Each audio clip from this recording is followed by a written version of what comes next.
Welcome to the Lafayette Food Junkie Show on News Talk 96.5 KPEL. I'm your host, Tiffiany. Here we talk about all the food happenings around Acadiana. If you like food, tune in. You might learn something new. Welcome back, ladies and gentlemen. We finally got what feels like fall weather. I'm hoping that it sticks around for a little bit. And we are doing a special recorded on-location episode of the Lafayette Food Junkie radio show. We are at La Pizzeria, and it happens to be Wednesday night, so we're enjoying dollar wine. Hopefully by the end of this episode, I will not be slurring, because we know that what normally happens when I drink on air, but we're going to try not to. And joining us tonight as guest co-hosts is going to be Cassie and Chris Porter. Chris is the regional manager of La Pizzeria, and we're going to talk to them about love in the restaurant industry and how Cassie and Chris actually met on the job and how it turned into a marriage. So we're going to talk to them a little bit later in the show about that. Right now, though, I want to talk about the amazing plate lunch that I had from the Cajun table today. On Wednesdays, they have the crawfish étouffée as their plate lunch, and I've been dying to get over there and check it out. Finally was able to today, and I can't say enough good things about them. You know, they always get a lot of attention when they've been guest co-hosts on the show. Sean Swear is a bit of a character, and they actually recently took first place in the Plate Lunch Palooza festival that happened recently. They were Judge's Choice, and they won first place for best plate lunch in Acadiana. And after that plate lunch I had today, it was pretty darn good. I have to say that the fried crawfish are actually what made it, and it was a huge portion. I thought that the dish actually came with the fried crawfish on it, but for $2.99 you have to actually add that. But it's not so bad. $2.99 isn't that bad of a price to be able to add that to things, but it was good.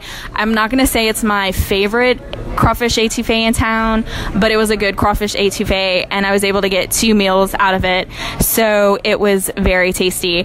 Chris and Cassie, what are some of your favorite plate lunches in town? I gotta say BJ's and Broussard is my go-to. Didn't they cater your wedding? Actually, that was Shade Tree Inn, which did a fantastic job, and they have great plate lunches as well. But I have to say, if I'm just gonna go get one, pick it up, it's gotta be BJ's for me. Do you have a particular favorite plate lunch item? They have really good cabbage rolls, which isn't something that you get other places, and I thought it was really great because it stood out to me as something different than the regular plate lunch. And Cassie knows you so well that she said she knew that you were going to say cabbage rolls. What about you? Favorite plate lunch and favorite plate lunch item? I have to say my favorite plate lunch, and I'm a little biased, is from Shade Tree Inn. They did an amazing job catering our wedding, and I would have chosen anyone else, honestly, if I could have. Lonnie and his staff did an amazing job. I don't know that I have a favorite item, solely because everything he cooks is that good. I love Shade Tree because they're kind of hidden. Like, not really many people know about it, and it's such a cool location. Like, outside, under the trees. I always say that I feel like it would make like a good romantic dinner location, and I know that sometimes they're open for dinner and sometimes they're not. I know a couple recently went for dinner and brought a couple bottles of wine and just kind of hung out outside. The secret is to be on the email list. You have to get on the email list to know what they're serving and when they're going to be open for dinner. Okay, well, that's good to know. You got an insider. They're on Facebook, right? They are on Facebook, but if you sign up with Lonnie, he'll send you the email every week. You can know exactly what they're having, what days they're open and closed, and what days he's going to be doing dinner. Okay, well, that's good to know. Got a little insider tip there.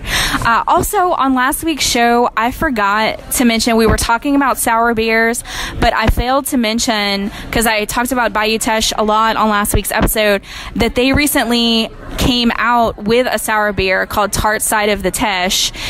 It's a cherry sour beer, and you can get it at the brewery. It's on tap there, and you can also get it bottled.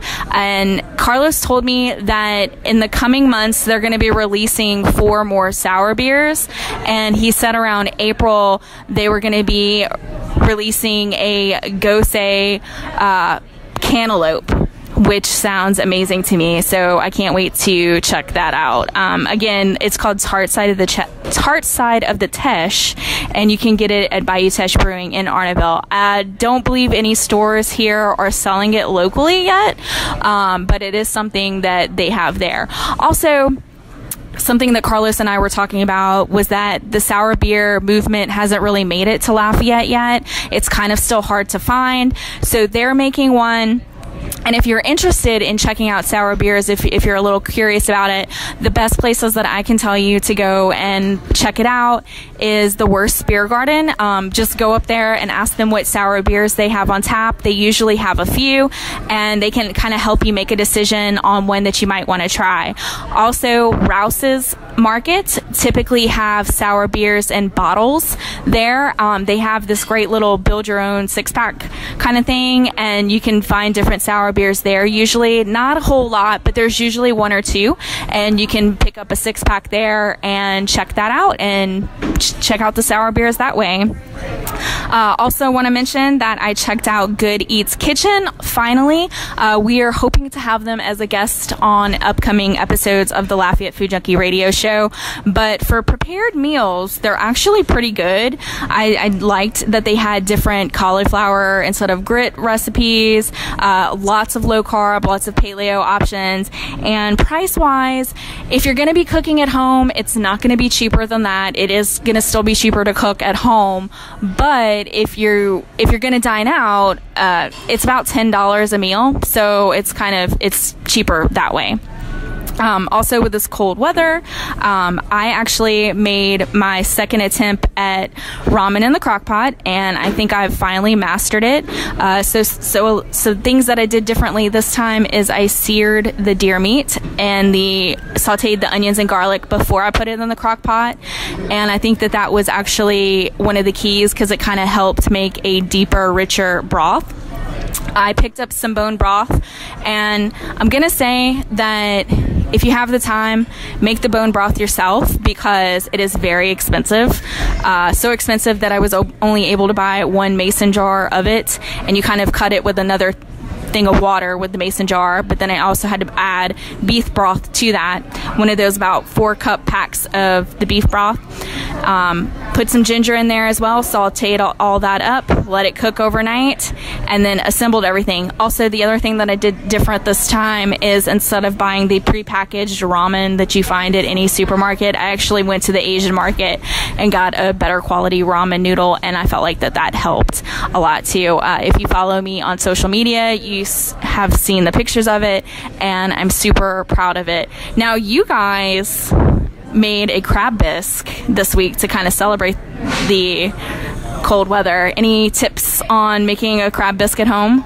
Well, I actually tried to do a gluten-free because my mother has celiac disease, so we stuck with corn flour instead of regular flour. It turned out really well. Definitely had the overwhelming corn flavor. I used fresh shucked corn, and then the corn flour just, gave it that really sweet, creamy flavor. It came out really great. It was crab, shrimp, and corn bisque. It's pretty tasty. Okay, we are going to take our first break, and when we come back, we have more with Cassie and Chris. So come back to us. It is the Lafayette Food Junkie Show on News Talk 96.5 KPEL. Welcome back to the Lafayette Food Junkie Show on News Talk 96.5 KPEL. I'm your host, Tiffiany, and we are doing an on-location episode of the Lafayette Food Junkie radio show. We are at La Pizzeria for $1 wine night. Just to keep you guys updated, I'm still on my first glass. I have not made it past the first glass, so yay me. I'm not guzzling tonight. Joining tonight as guest co-host is Cassie and Chris Porter. Chris is the regional manager of La Pizzeria, and we talk a lot about the restaurant industry, how the hours are a little crazy. You don't have a straight Monday through Friday 9-to-5 job. Most of the people that you work with, because you're spending so much time with them, become your family, and it is not uncommon for many in the restaurant industry to develop romantic relationships with one another, and this is how Cassie and Chris got started. They met at La Pizzeria, and they are now married. So we're going to talk a little bit about their story, but first let's get a little bit of an idea of their background. So Chris, how did you get into the restaurant industry? I was 18 and I got a job at Olive Garden on Johnston Street. Started as a line cook.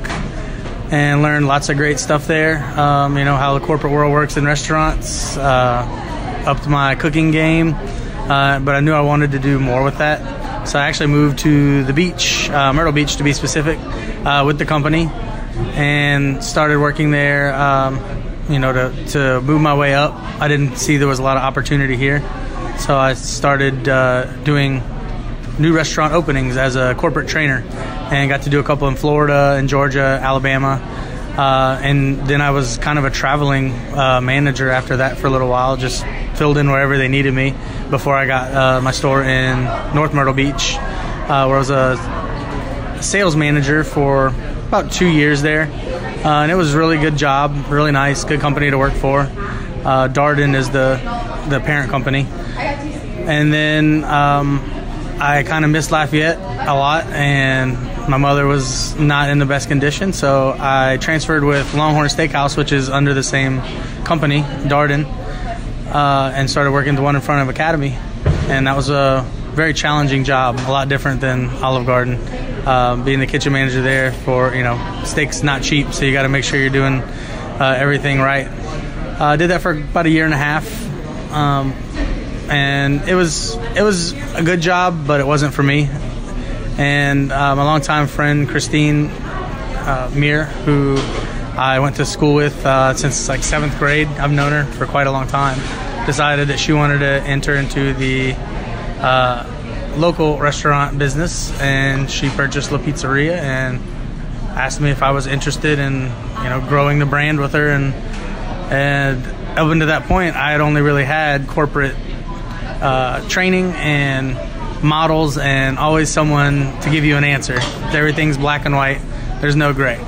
So you kind of flip that around and you try to take all the things you learn, but in the mom and pop world, everything's gray. It can be pretty much however you want it to be, and I really enjoy that. You know, when people come to me for the answer, I don't have to outsource the answer to corporate to make sure I'm doing the corporate spiel right. I get to, you know, do things the way I want to do them and grow things the way I want to grow them, and really the only person I have to answer to is the owner, and it's just really great. I enjoy coming to work. I never, you know, hesitate when the restaurant needs me, whereas with the corporate world, you don't really get that same sense of family and that feel, I suppose. And Cassie, the restaurant industry is kind of in your blood, right? Mom works in the restaurant industry as well, so how did you get your start? In the womb. If we're going to be honest, I don't even know where to start. I mean, my parents are both district managers for Domino's Pizza. They have a combined total of about 30 stores between the two of them, but it did not start there. I delivered a lot of pizzas in a car seat, checked for a lot of seatbelts and hats. I really can't lie to you there. From there, I got my first job at 15, working for Mom. I worked as much as I really could, and when I felt like it was ready for the bird to leave the nest, I applied at La Pizzeria because my aunt worked here about 15 years ago, and I thought it would be a good fit. Christine, our owner, told me I was too shy to be a waitress, and I feel like I've kind of blossomed since then. I learned how to make drinks, and she really taught me how to talk to people. Domino's taught me a lot, but Christine may have just taught me more. I've worked here for about 4.5, almost 5 years, and I have also grown with the company. I did not really start out as part of the family, but in the last year I've really grown to be more of a partner and less of an employee. Chris had to step away for a moment because, you know, the restaurant is actually working right now and he's manager on duty, so he had to step away, which might happen at points of the interview, but he's coming back now, so we may get to talk to him now. The joys of live radio. Okay, so you guys met here. How did that relationship start? Cassie needed a job and her friend was working here. So she brought her in to interview, and I think she had just gotten off a shift at Domino's. She's still in her uniform.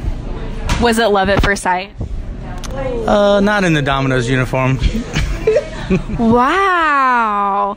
Cassie, was it love at first sight for you? I'll be honest with you, I was kind of thrown into into an interview. I was actually just here to make copies of my roommate's keys, and she was like, my manager Chris wants to talk to you. I was full-blown hat, name tag, in between shifts at Domino's, so I'm going to say no. More than anything, I was a little nervous because I was not supposed to be on an interview that day. So first impression was kind of nervous for both of you. No love at first sight here. No, I keep it pretty professional, so I wasn't what I was looking for. Just didn't even think of it that way. So how long into working here, Cassie, did the spark start? I didn't start seeing Chris until maybe 2 to 3 months that I started working here, but to be honest, it was pretty frowned upon. No one had to say it. We just kind of knew it. It started out as a secret, and we were not very good secret keepers, so here we are. She pretty much summed it up. Generally is not the best idea to date your boss, but again, going back to the mom and pop thing, you can kind of do what you want. And I know that our owner, that's how she met her husband when she was managing a restaurant. So, she just told me to keep it professional, which we always do. Most people don't even know that we're together in any way when we work together. We just keep it professional, and, there's no, in restaurant hand holding or kissing or anything like that. It's all very professional on the up and up. And you guys are newlyweds, right? Like, y'all just got married in April, is that correct? That is correct. Okay, so what would you say is probably one of the hardest things about working together as husband and wife, and then as a server manager? Obviously being reprimanded. She obviously doesn't like to be reprimanded or told that she's doing something incorrectly. And when things get heated, there's always that thin line to walk that you got to go home to her later. Do you feel like you're harder on her than the other employees? Absolutely. Yes. Oh my God. Okay, Cassie, what would you say is the hardest thing about working? And then do you think that he's harder on you? Most days, not murdering my husband would be the hardest part of working together. Realistically, I have to remember that he is in charge and I'm just here doing a job. I would say that is the hardest part, because sometimes I like to be in charge at home, and I have to remember that this is not home. We're in front of people, not just customers, but we're in front of the staff. We're in front of, kitchen staff, front of house staff, and he has to be their boss every day. He may only have to be my boss some days, but he has to be their boss every day. And sometimes it's a struggle for me to remember, like, I have to be professional in here and take direction. Do you guys find it hard to have the professional relationship during the day, and then when you get off at night, like, to go back to husband and wife, to kind of shut it off and be like, okay, now we're husband and wife? Not at all. We're amazing at this. No, we're a really good team. I know when we're here, like, I just have his back. There's no better way to say it. I have your back. And when we're at home, I have your back too, but I can say it with a little more sass there, so. How do you think the coworkers and felt about the relationship? At first there was a slight adjustment, but there's no favoritism or anything ever shown. I think she gets it harder than anybody else, so really there's not much for anybody to say much of anything about. We keep it professional. Most new employees don't even know we're married until they're here a couple months, and it just happens to be mentioned in passing. I have to agree with Chris. Honestly, for the most part, I could be training a new employee and I would say, oh, my husband Chris, or, my partner Chris, and they usually do not think I'm talking about our manager Chris. It takes a few weeks for people to catch on that I'm actually talking about Chris, our manager. What do you think is the best part of working together as husband and wife? Obviously getting to see my beautiful wife more, and she doesn't go to another job. I get to spend time with her, even if it's in the restaurant. I know that she's very qualified and helps me out and does a better job than most people could in that position. So I know it's, two birds with one stone, I guess. I guess the best part for me is I like coming here, honestly. I know I'm not going to have this terrible boss who's going to rag me if I'm 5 minutes late coming from my other job, and I think the best part of my day here is knowing that I'm helping Chris make his easier. All right, we are going to take another break, and when we come back, we have more with Cassie and Chris. So come back to us. It's the Lafayette Food Junkie Show on News Talk 96.5 KPEL. Welcome back to the Lafayette Food Junkie Show on News Talk 96.5 KPEL. I'm your host, Tiffiany Deku, and we've been talking with Cassie and Chris Porter. Chris is the regional manager of La Pizzeria. Chris, I was telling you just a few minutes ago, you're actually the first manager that I've ever had on the radio show. So as being a manager of a restaurant, what does that entail? I kind of picture it as the old-timey cartoon where you see a bunch of gears and cogs working and a little guy with an oil can walking around squirting all the little parts of the machine to make it work right. That's about the best analogy I can give to it. But it's making sure that the people who come in to spend money in your establishment, whether it's retail or food or what have you, are happy with the product you give them and happy with the service that they receive. So that's the long and short of it, I suppose. So typically a restaurant will have like front of the house manager, back of the house manager, and then a manager that oversees the whole entire restaurant. You're actually regional manager. So what does that entail? Well, I'm actually the general manager here. I will be overseeing the new store opening up in January. So I guess kind of sort of could call me that, but technically just general manager currently. And yes, I generally have a kitchen manager and service manager, something along those lines. Kind of varies from a restaurant or different concepts as to what the positions are called. But generally, I have a couple managers underneath me that'll help assist me in my daily tasks and ordering and such. What do you wish that someone that did not work in the industry knew about a manager that they maybe have a misconception about or don't have a better understanding of? As far as a misconception, I don't necessarily have anything that comes to mind, but not necessarily managing, but restaurant work in general, I feel is not given the credit that's due for the people that are working the jobs. Like we'll take server for instance. A lot of these girls are working solely for those tips. So when the table, doesn't tip well, they're not making an hourly wage past that.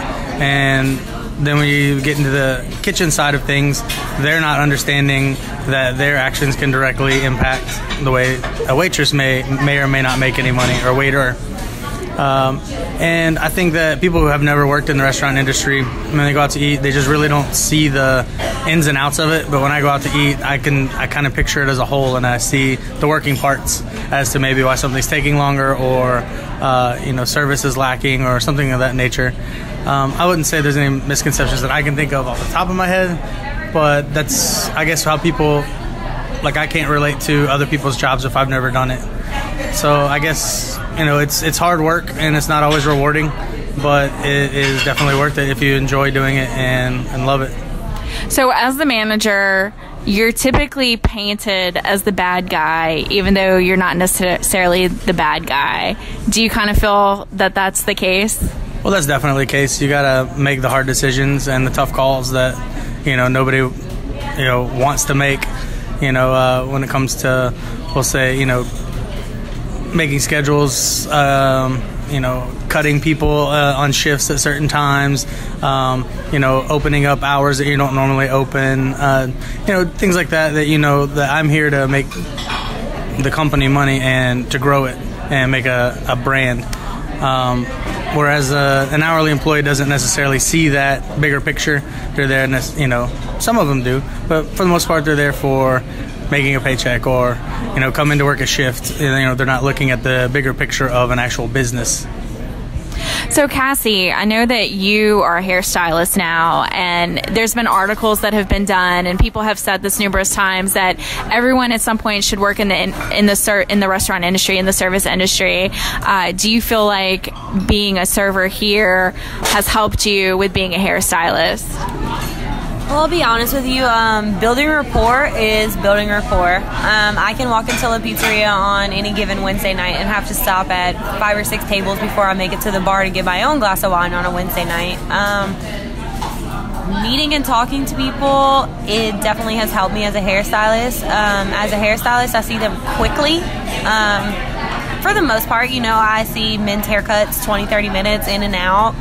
And with a table, it's kind of the same thing. So I kind of had to figure out how to talk to people. More than anything, I learned how to talk to people. What servicing people and what they want, what their needs are, and what they expect out of the service, I definitely learned through waiting tables.